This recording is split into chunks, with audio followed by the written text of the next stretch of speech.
Bien.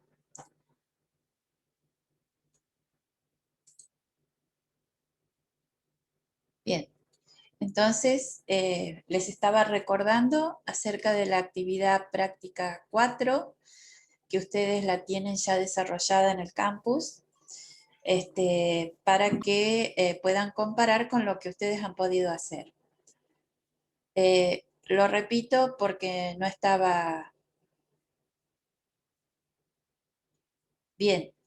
Acá Marcos González está comentando que no le dan exactamente los mismos resultados. Eso depende cómo lo hayas hecho, porque ocurre que el Excel trabaja con todos los decimales, mientras que cuando nosotros los hacemos en forma manual. Hola Sergio, buenas tardes. Hola Silvia, buenas tardes. Hola chicos. Cuando lo hacemos en forma manual nos pueden dar algunas, digamos, diferencias, no tan amplias, pero puede haber diferencia por el tema de los decimales. No sé si te ocurrió eso. Quien había consultado es Marcos. ¿Marcos? Diferencias amplias. Bueno, entonces habría que ver un poco el desarrollo que realizaste. Ajá. Y a mano, ¿cómo te fue? ¿Te acercaste un poquito más a los resultados? Bien, ok. Bueno, en Excel puede haber sido alguna carga de, lo comparé con otros compañeros, ok. Puede haber sido la carga de alguna fórmula o la corrida que a veces uno hace copiar y pegar y ahí es donde vienen los problemas. Habría que ver cómo lo desarrollaste. Por eso les propongo, estábamos hablando, Sergio, de la actividad práctica 4. Sí, calculé. Que ya, a ver si habían podido comparar con lo que ya tenían hecho y subido en el campus. De todas formas, esas dudas que te quedan, Marcos, podemos conversarlas. Ahí dices, Sergio, que se las pases. El tema está que, les recuerdo, la semana que viene entonces van a tener clases de consulta. Ya les vamos a pasar las fechas que no son los días habituales de clase, ¿no? Nosotros continuamos ahora con las unidades y los temas que siguen y que tenemos que avanzar. Está el PowerPoint, Santiago. Y el video, Y el la clase video. filmada. Sí, exacto. Está el video y el PowerPoint. Intenten ver el video, si no lo pueden sacar, bueno, entonces nos avisan en las clases de consulta, ¿sí? ¿Les fue de utilidad subirles el ejercicio desarrollado?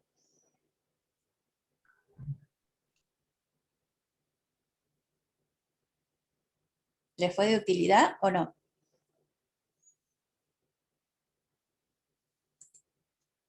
Bueno, silencio en el... Sí, dice Marco, sí. Bueno, vuelvo a repetirles. Hola, Agustina. Vuelvo a repetirles que pueden tener algunas diferencias según como ustedes lo estén realizando, si lo hacen con Excel o lo hacen en forma manual por cuestiones de decimales, ¿sí? No grandes diferencias, pero algunas diferencias puede haber. Bueno, no sé, Sergio, si sobre eso crees, o Caro o Sofía, agregar algo más, y si no, vamos a empezar con un tema nuevo. No, a mí me gustaría particularmente que, como le puse a Marcos, que me lo mande por mail para ver dónde están esas diferencias y en todo caso poder mostrárselos en una próxima Ok, clase o en la consulta, lo mismo. bien, bien. Sí, porque es llamativo Ah, que dice que ya encontró el error, Marcos, ¿ves? Ahí está. cálculo rango, no sé por qué tomaron eh, posible. Creo que ya, ajá, bien, ok. Perdón, ahí está bueno usar otros recursos, chicos. Está bueno hacerlo en Excel y está bueno hacerlo a mano, porque las diferencias que tienen que encontrar son pequeñas. Entonces, si hay pocas diferencias, bárbaro. Si hay diferencias grandes, uno de los dos métodos está mal. Claro. Sí. Marcos, es un poco lo que dije recién, que a veces cuando corren o copian una fórmula, si no fijaron una celda, pueden tener, ¿no es cierto?, después errores. Y ahí justamente Marcos está poniendo, no fijé una celda y se fue corriendo todo. Exacto. Bien, me parece bien también que trabajen con Excel, es otra herramienta que los puede ayudar en este proceso, sobre todo en el ámbito de la estadística. Bueno, no sé, ¿algún comentario más con respecto a esto?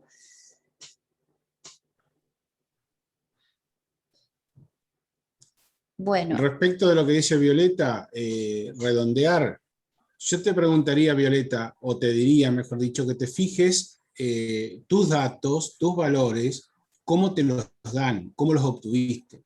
Si son datos que no tienen decimales, trabajás sin decimales.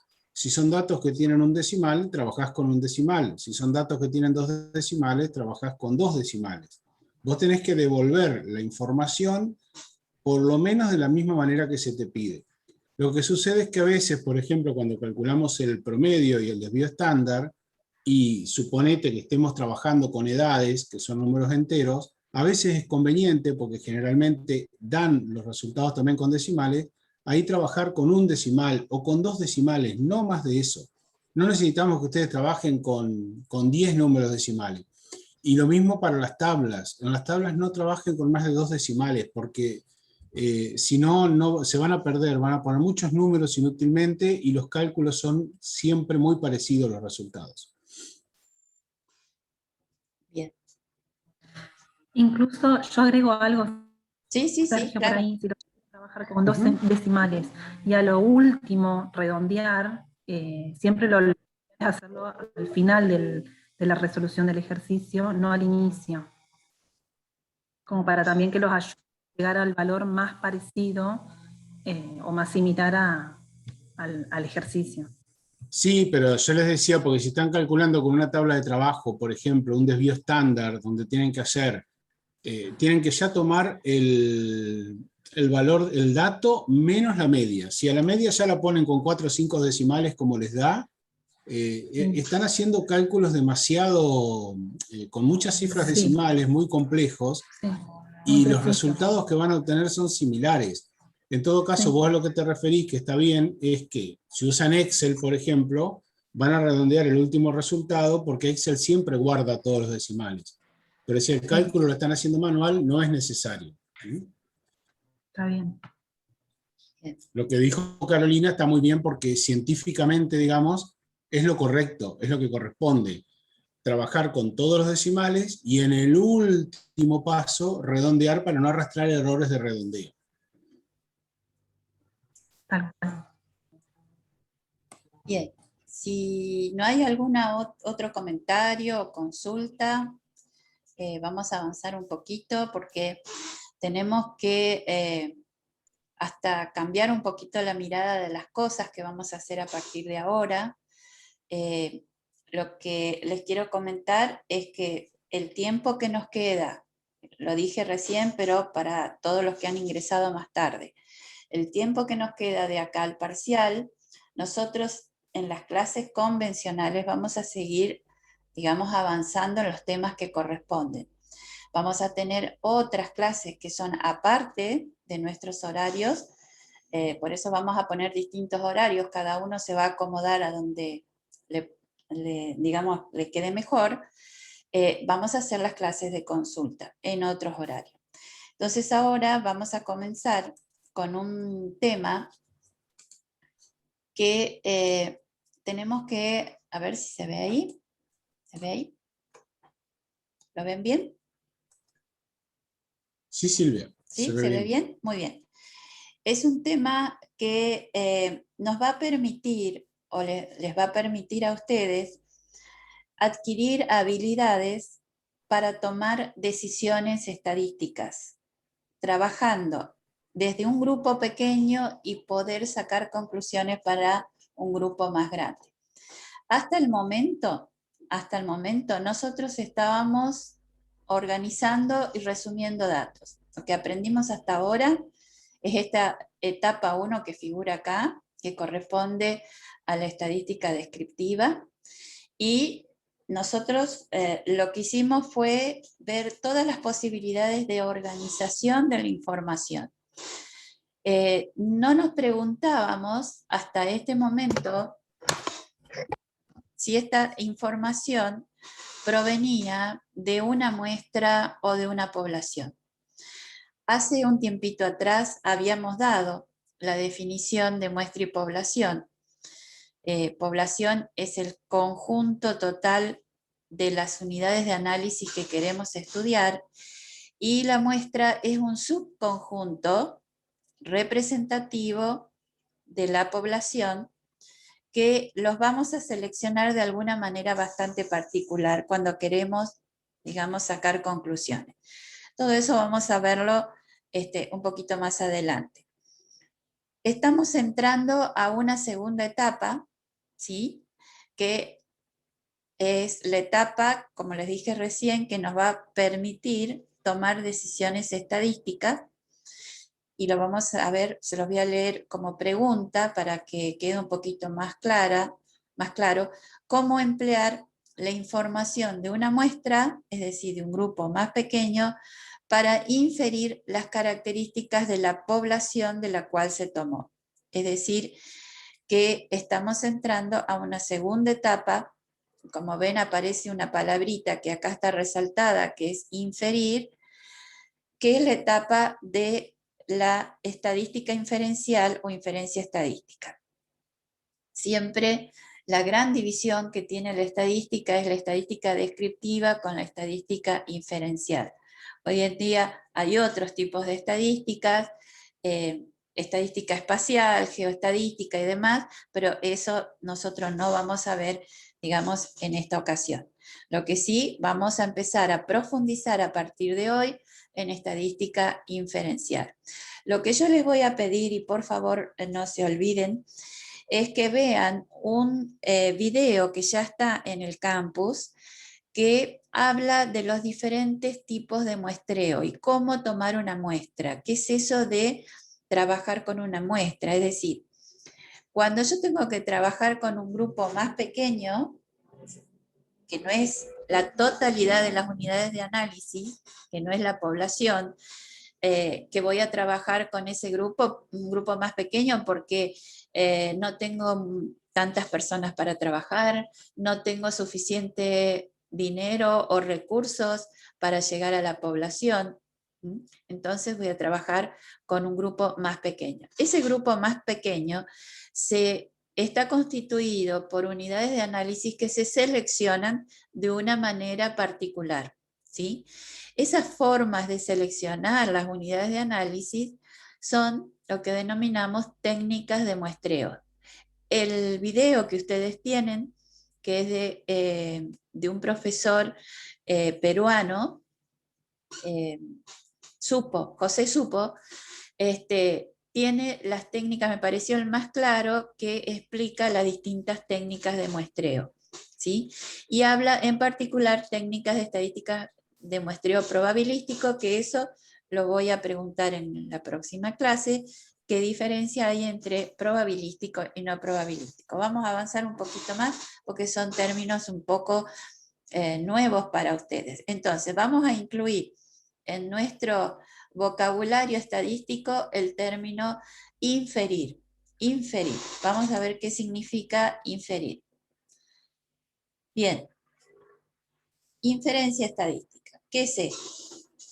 Fíjense, está bien que esto está estático, yo no lo tenía en el PowerPoint, que nosotros trabajábamos con un grupo, o a veces decíamos grupo de estudio, ¿sí? Que podía haber sido una muestra, y a esa muestra, a partir de esa muestra teníamos datos, teníamos información que los organizábamos en tablas, en gráficos, y también sacábamos medidas de resumen. Eso es lo que hacíamos en la estadística descriptiva. Bien, como ahora vamos a dar un paso más en el sentido de que la realidad es que a partir de una muestra yo tengo que sacar conclusiones acerca de algo más grande que es la población. Lo voy a decir en términos de un ejemplo. Quiero estudiar el estado nutricional de los niños, digo niños en general, niños escolarizados, vamos digamos, a limitar un poquito más, de la ciudad de Gualeguaychú. Pero resulta que no tenemos todos los medios para recorrer toda la ciudad de Gualeguaychú y poder, digamos, pesar y medir a cada uno de los niños. Ahora, el estudio se puede hacer igual. ¿Cómo se puede hacer? Trabajando con un grupo más pequeño que se denomina muestra, y a partir de esa muestra después llegar a conclusiones referidas a la población. Pero eso implica la aplicación de una serie de técnicas. Les pregunto, ¿qué les interesaría conocer de la ciudad de Gualeguaychú en el área de nutrición? De toda la ciudad de Gualeguaychú, en el área de nutrición.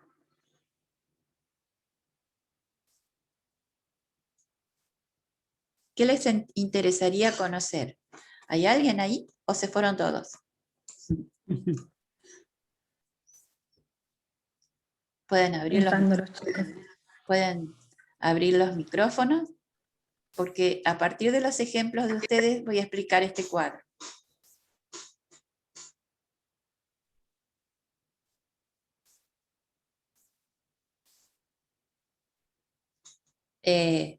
Pueden también interesarle en otros temas. Vamos a ampliar un poquito la pregunta.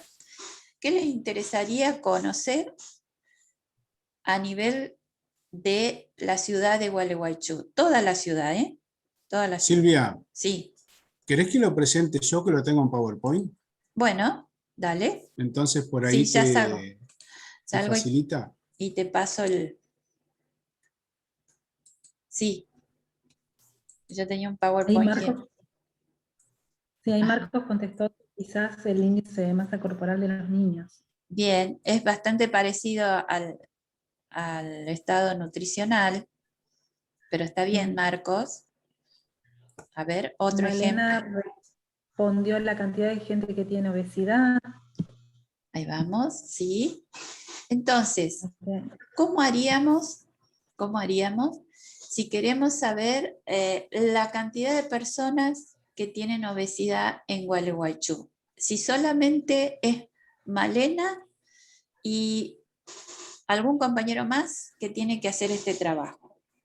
¿Es posible llegar a todas las personas, adultos y niños, para determinar la obesidad?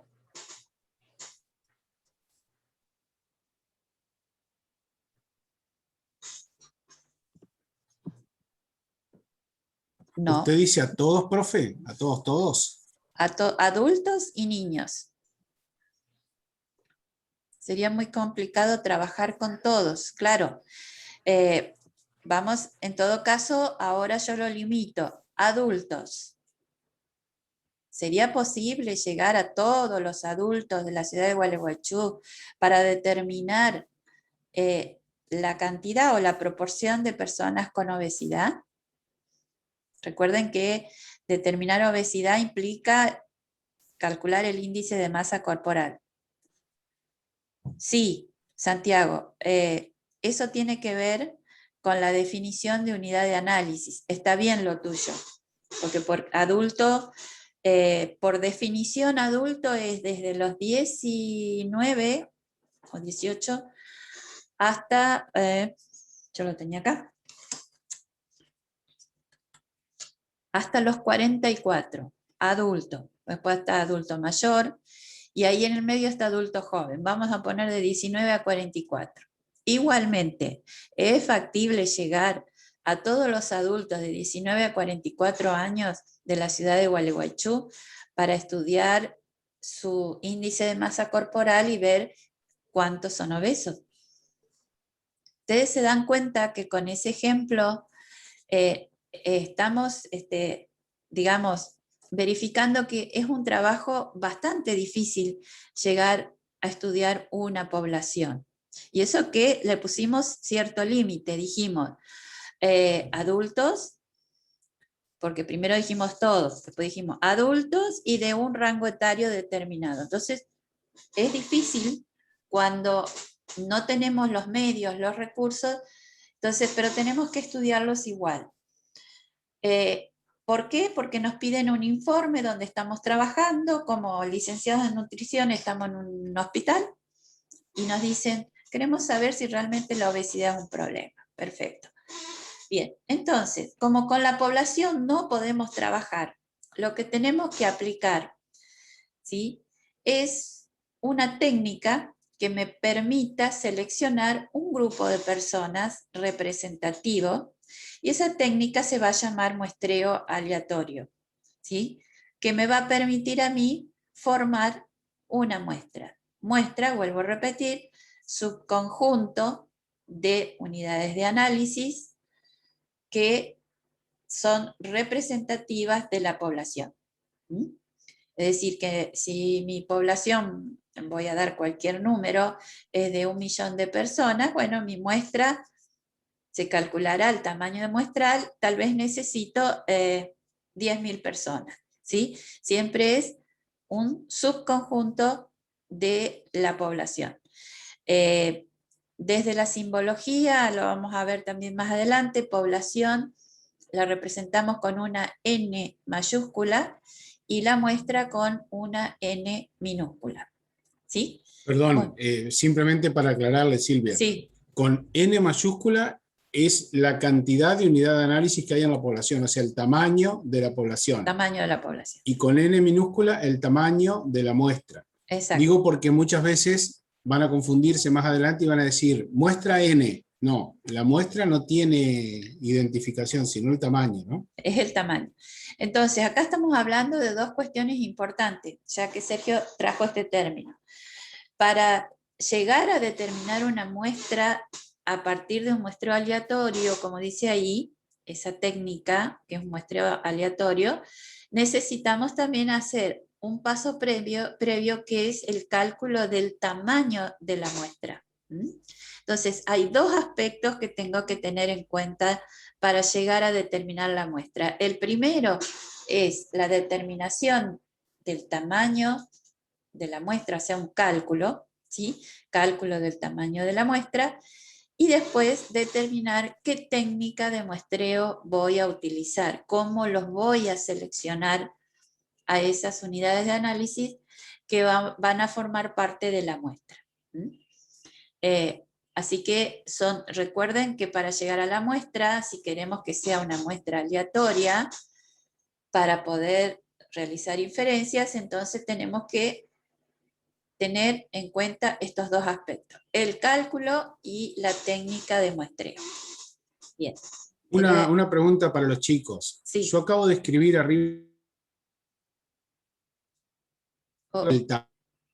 ¿Se cortó o yo lo escuché cortado? No, yo también. Yo lo escucho cortado. Se corta. También. Sergio se corta. Sí, se le corta, Sergio. Y creo que ahora se congeló. Y se fue. ¿Se cortó? Sí, se cortó, Sergio. Bueno, no importa, ahí estamos de vuelta. Creo que no te escucharon no alcanzaron a escucharte la pregunta. Bien, yo pregunté lo siguiente. Había escrito, y lo vuelvo a hacer de nuevo, en población, que conocemos el tamaño de la población. Pregunto si realmente es así. ¿Qué les parece?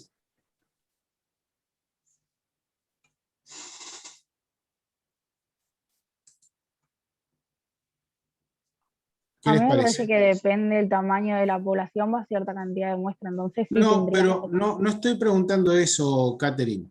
Lo que estoy preguntando es si realmente esto que yo escribí acá, conocemos N mayúscula, o sea, el tamaño de la población. Por ejemplo, en este caso, la cantidad de adultos jóvenes que hay en la ciudad de Gualeguaychú. Si realmente lo podemos conocer. No cómo son, sino cuántos. Porque esto es básico para poder empezar a trabajar en investigación, ¿no?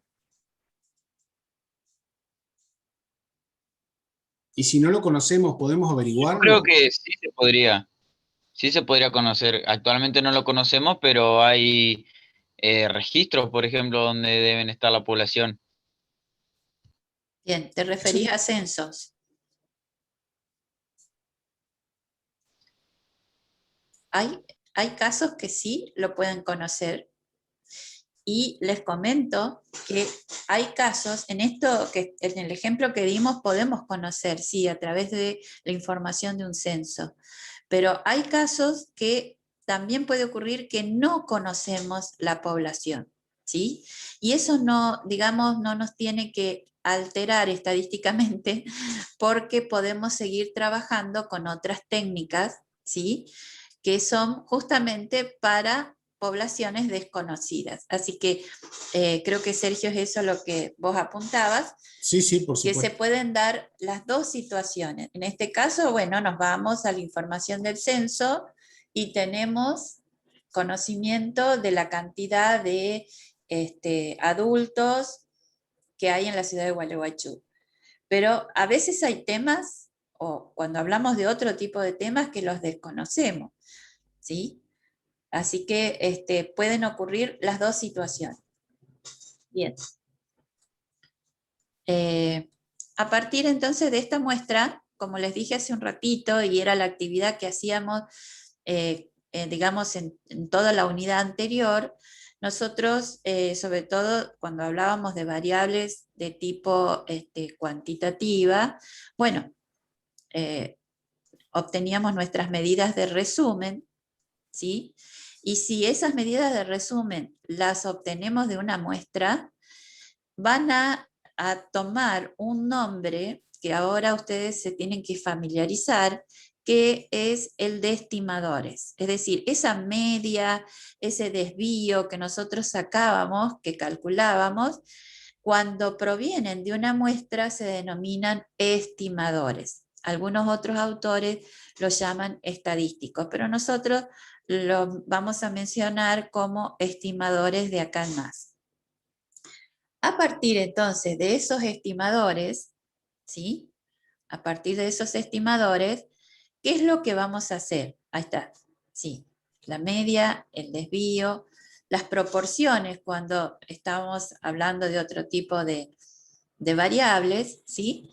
Entonces, a partir de estos estimadores, a nosotros todo eso lo hacíamos en descriptiva. Luego nos va a permitir, como su nombre lo indica, poder realizar estimaciones, porque son valores concretos. Ustedes saben que la media, el desvío o la P de proporción son valores concretos. Con esas estimaciones vamos a hacer inferencias, es decir, vamos a sacar conclusiones a través de algo que nosotros no conocíamos, que son, los parámetros de la población. Lo voy a decir al revés. La media, el desvío o la proporción de la población no lo conocemos, ¿sí? Porque no pudimos llegar a la población a trabajar.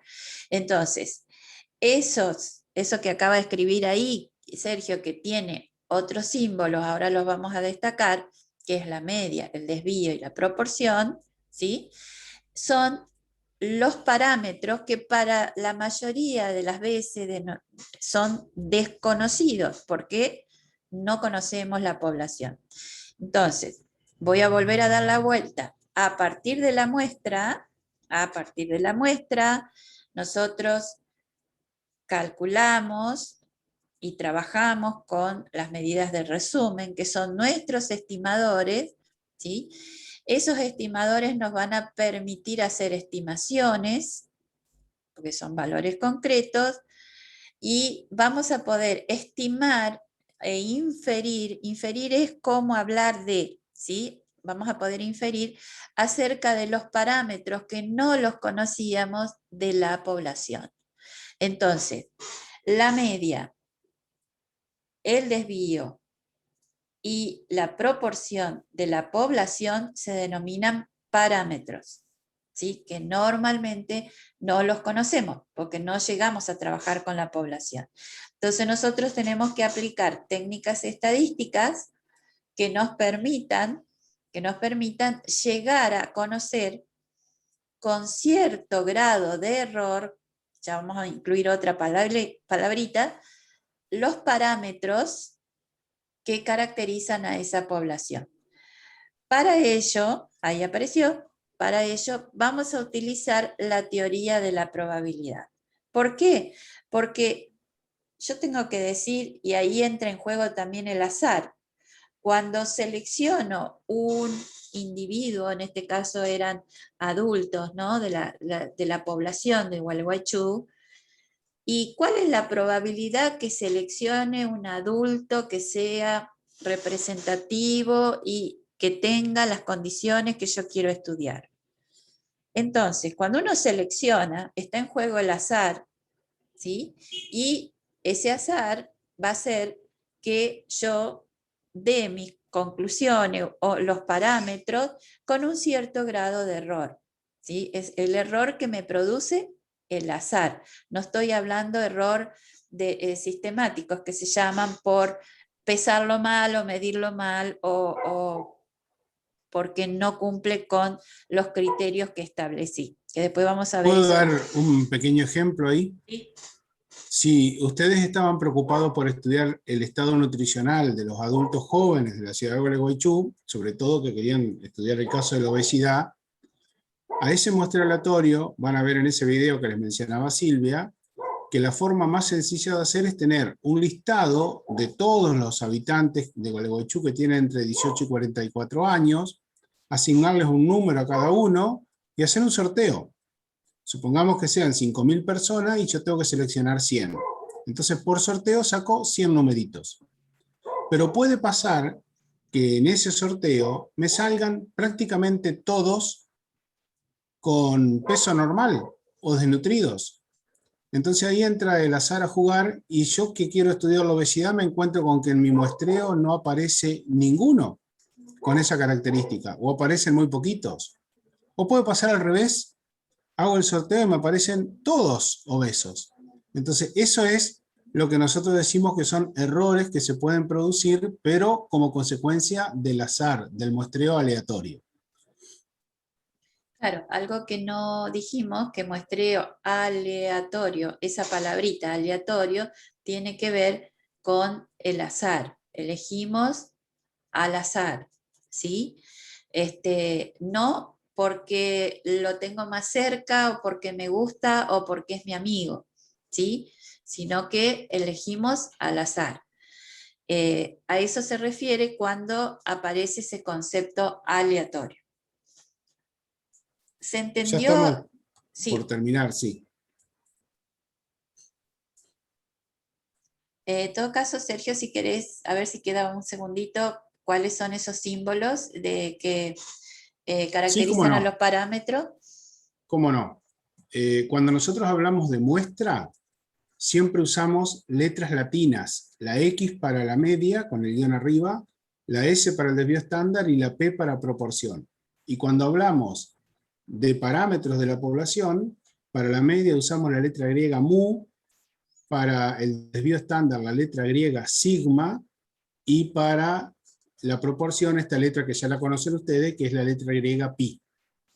Eso siempre, parámetros con letras griegas y estimadores o las medidas de resumen de la muestra con letras latinas. Bien. Silvia, te paso el PowerPoint, así lo seguís vos